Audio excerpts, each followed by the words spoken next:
fahmay maartay wiilkii oo la dilaayo iyagoo u jeedo inay haddana u marqaati furi waayeen booliiska runtii waxay ahayd arrin aad ii xanuujisa waaye maxaa yeelay dadka Soomaaliyeed dhibaatada haysato iyaga gacantooda ku keensana maxaa yeelay booliiska laftirkiisa hawsha hayo sidoo wax noogu qabana annagii marka isxaasidayno marka waxaan dhihi lahaa dadka oo Ilaahay ka cabsadeen geeridu way imaanay wiilkan maartay tiisa qorneed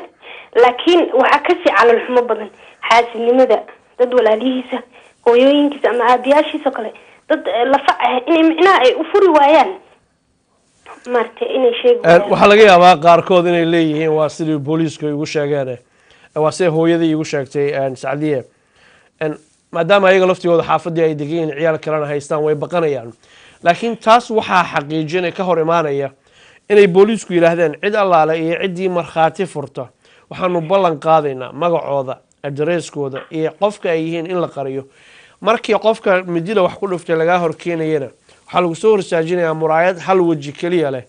secretary Soomaaliya uu sharaxay minka garan maayo fahmi karaa qofku xaq uu ka taagan yahay adaa arkayo qofkuna adiga ku arki maayo qofkaas midida geliya hadaa tiraahdid hooyada waa u gargaartay wiilka waa u gargaartay cadaaladiina waa u gargaartay investigation ka ama baaritaanka qayb weyn baad ka qaadatay ha laakiin dhibaatada jirta waxay tahay yaana untay yaana abuurtay yaana dili karo Allah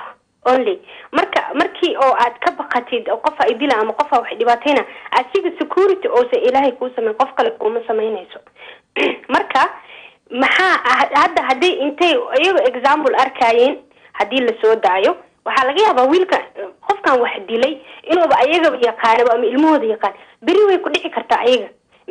maxay gooni ay faa'iideen waxba ma faa'iideen marka Ilaahay ka cabsadeen ummadu Ilaahay ha tala saarteen xaasidnimada ha iska dhaafeen dadka dhibaataysan oo dhibaatadooda ay ku digdiganayaan hal